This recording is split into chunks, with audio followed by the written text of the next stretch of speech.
I miss him. I miss him. I miss From one of the two survivors of that horrific duck boat accident in Branson, Missouri. Tia Coleman and her nephew survived, but they lost their entire immediate family when severe weather capsized their boat. 17 people died, 9 of them were Colemans. We have new information tonight on the investigation into this, and our Steve Jefferson is live in Branson, Missouri, where he just talked about an hour ago with Tia. Steve, how's her recovery?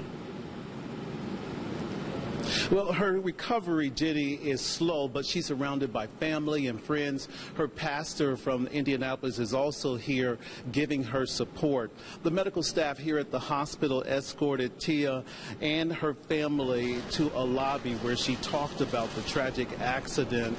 And she says this would be her last interview about this incident. She and her nephew are the only 2 of 11 family members who survived after their duck boat started taking on water.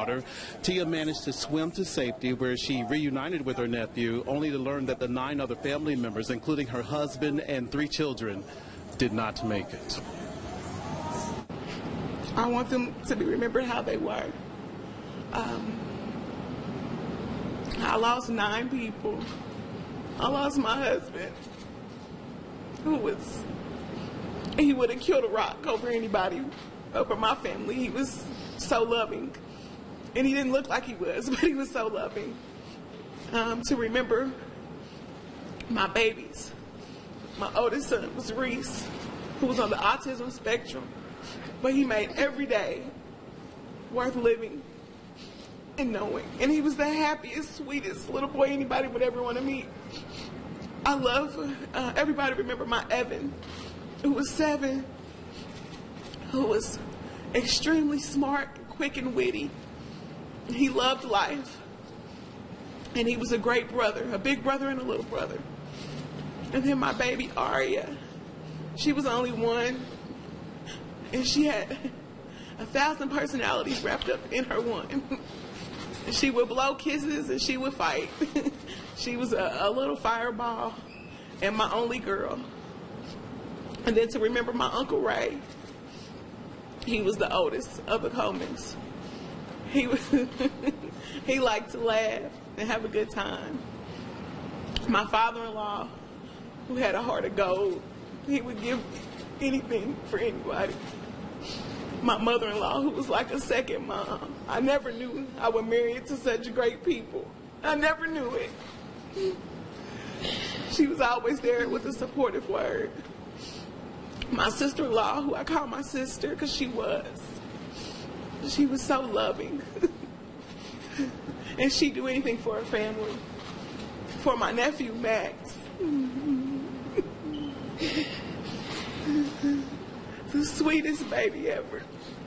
He loved big hugs and warm kisses. So I would ask everybody to remember my family as the beautiful people they were. The NSTB is investigating the deadly accident and has not committed to a timetable.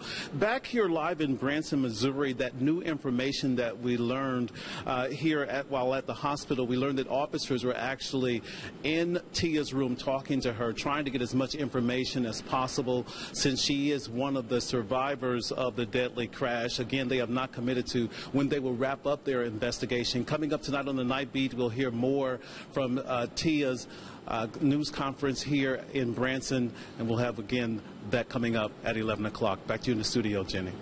Yeah, her emotions so difficult to watch, but certainly our prayers with her. Steve, thank you for that live report in Branson, Missouri tonight. People right here in Indianapolis had been sharing their tears, their support for this family after this tragedy. Our Alan Carter has been following that part of the story for us.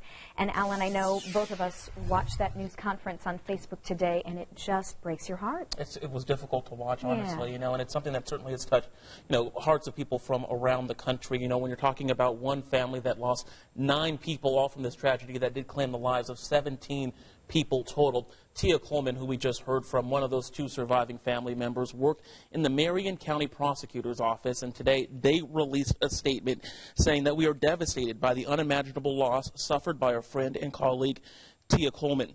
The thoughts and prayers of our entire Marion County Prosecutor's Office are with Tia, her extended family and friends, and the other survivors of this tragic incident. The Governor Holcomb also offering condolences tonight, saying, Janet and I are stunned and heartsick over this tragedy. To lose so many loved ones in an instant is horrifying, and I cannot imagine the depth and pain of Tia's friends and family are going through now. I ask my fellow Hoosiers to join me in offering prayers and condolences, especially for those 2 survivors. Now, I did talk to Tia yesterday, and she says that, in this situation, obviously, they're going to have to be burying 9 people here. So she's trying to, obviously deal with her grief in this situation, but, that's obviously a concern and an expense that that family's going to have to bear. So a lot of people have been going out. They have a GoFundMe page set up, and in less than 24 hours, they've already raised over $100,000 here, and that's from people across the country. In fact, before that press conference, what I thought was interesting, they were at about 50,000. After that press conference, what people saw from around the country, they raised about another $50,000. Jenny. Well, that is the good thing. Generosity from Hoosiers and across the country, certainly pouring in. Touched a lot of people. All right, Alan, thank you.